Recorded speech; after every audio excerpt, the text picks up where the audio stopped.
we're gonna make panino alla Margherita, which has fresh mozzarella, tomato, and basil. We're gonna start by cutting our bread, and we're just using white rustic bread. I'm not gonna use the first piece. And I'm cutting it on an angle so I have more surface area for my ingredients. 2 slices of bread. And my fresh mozzarella.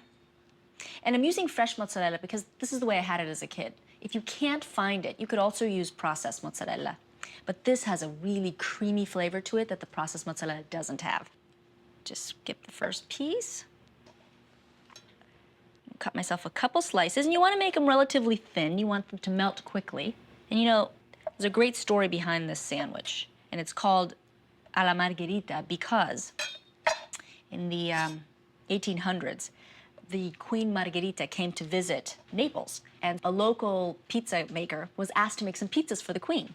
He made a few pizzas, and her favorite pizza was pizza made with fresh mozzarella, basil, and tomato, the colors of Italy. Red of the tomato, the green of the basil, and the white of the mozzarella. Anything that has those 3 ingredients and those 3 colors, it's called alla Margherita. A couple slices of tomato, nice and thin. Some fresh basil.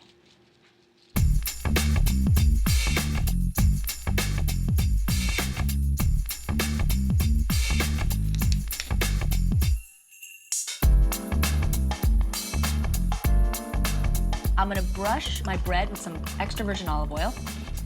It'll give it that beautiful brown coloring.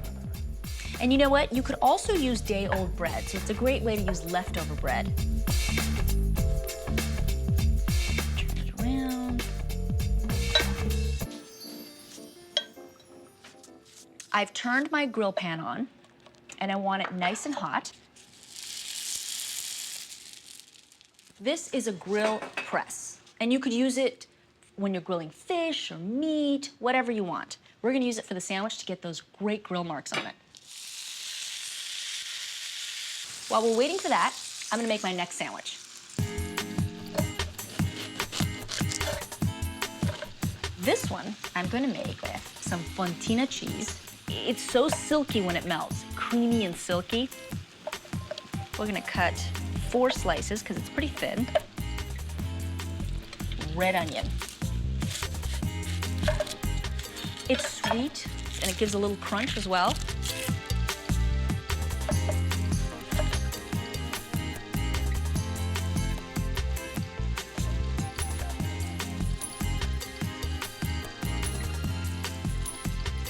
A little bit of salt, and a little bit of freshly ground pepper.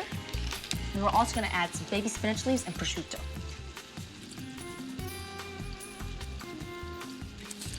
Thin slice of prosciutto for a little bit of a salty bite. And I'm adding a little more fontina cheese so it adheres to the sandwich and it won't fall apart later.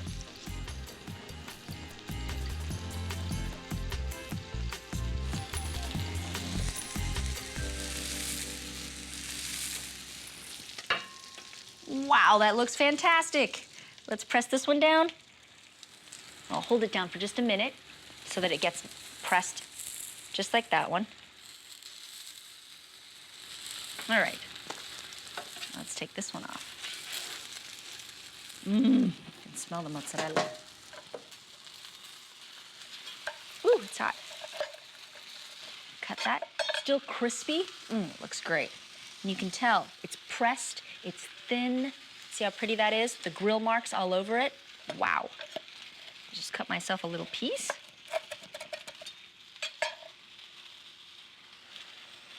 They're always hot.